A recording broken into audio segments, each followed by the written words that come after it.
آج کے زمانے میں یہ بھی کہا جاتا ہے کہ ہم نہیں مانگتے، تو اگر کوئی شخص نہیں مانگتا تو اللہ کو اس کی پرواہ بھی نہیں، یہ ضرورت ہماری ہے۔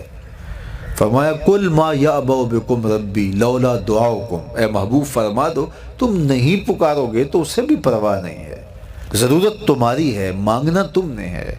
تو جب تم نہیں مانگو گے، متکبر ہوتے ہو، اس سے مانگنے سے بھی تمہیں حیا آتی ہے، تو پھر وہ بھی پرواہ نہیں کرے گا۔ لیکن اگر تم مانگتے رہو گے تو وہ تمہاری جھولیاں بھرتا رہے گا، اور اس سے جب بھی مانگو اس کا در رحمت کھلا ہوا پاؤ گے۔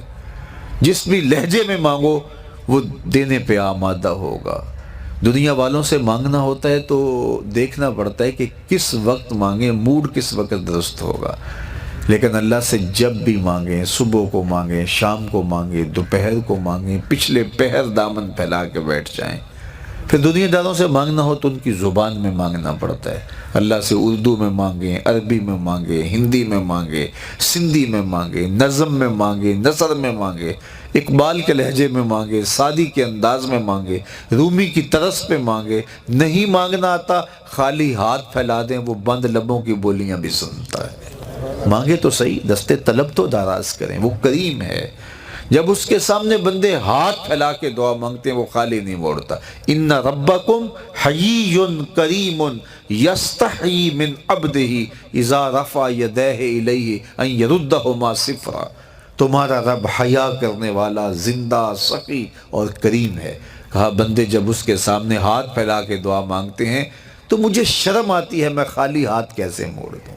جب انہوں نے مانگا ہی مجھ سے ہے تو میں نے بھی نہ دیا تو پھر کس در پہ جائیں گے؟ میں آپ سے کہتا ہوں جتنے لوگ آپ بیٹھے ہوئے ہیں، اتنے لوگ اٹھ کے کسی دنیا دار کے ڈیرے پہ چلے جائیں اور اس سے ایسی چیز مانگے جس کو دینا اس کے بس میں ہو، تو مجھے بتائیے وہ آپ کو خالی موڑ دے گا؟ وہ کہے گا ڈیرہ داری کی شان کے خلاف ہے کہ اتنے لوگ میرے دروازے پہ آ گئے ہیں اور میں ان کو خالی موڑ دوں۔ جب کسی دنیا دار کے در پہ اتنے لوگ جمع ہو کے چلے جائیں تو وہ بھی حیا کرتا ہے کہ اتنے لوگوں کو کیسے خالی موڑوں، میں ایک ڈیرہ دار شخص ہوں، کیا کہیں گے؟ اسے حیا آتی ہے اتنے لوگوں کو خالی موڑتے ہوئے، تو رب کی دہلیز پہ ہاتھ پھیلا کے جب مانگیں گے تو رب خالی موڑ دے گا۔ کہا وہ اسے حیا یستحیی من عبدہ اذا رفع یدیہ الیہ ان یردہما صفرا۔ جب تم ہاتھ پھیلا کے اس سے مانگتے ہو، اللہ فرماتا ہے مجھے شرم آتی ہے، مجھے حیا آتی ہے کہ تمہارے اٹھے ہوئے ہاتھوں کو خالی موڑ دوں۔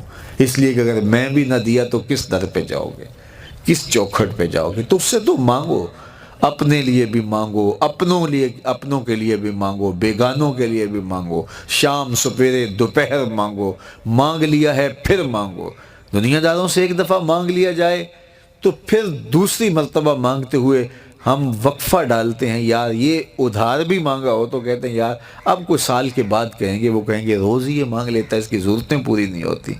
لیکن اللہ سے مانگا، ابھی کھڑے تھے اہدنا الصراط المستقیم، اللہ سیدھی راہوں پہ گامزن رکھنا، یہ مانگ رہے تھے ہاتھ باندھ کے۔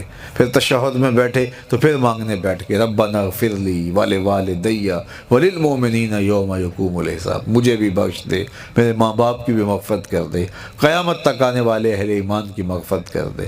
سلام پھیرا تو پھر ہاتھ پھیلا کے بیٹھ کے ربنا آتنا فی الدنیا حسنۃ وفی الآخرۃ حسنہ، بار بار مانگے، 100 بار مانگے، وہ کبھی نہیں کہتا، اس کا در رحمت کھلا ہوا پاؤ گے، اور وہ بندوں کو دینے پہ آمادہ ہوتا ہے۔ کوئی مانگ کے تو دیکھے، ہم تو مائل بکرم ہیں، کوئی سائل ہی نہیں، راہ دکھلائیں کسے راہ رو منزل ہی نہیں، جلوائے طور تو موجود ہے کوئی موسیٰ ہی نہیں۔ کوئی سچی طلب لے کے تو آئے، تڑپ تو لے کے آئے۔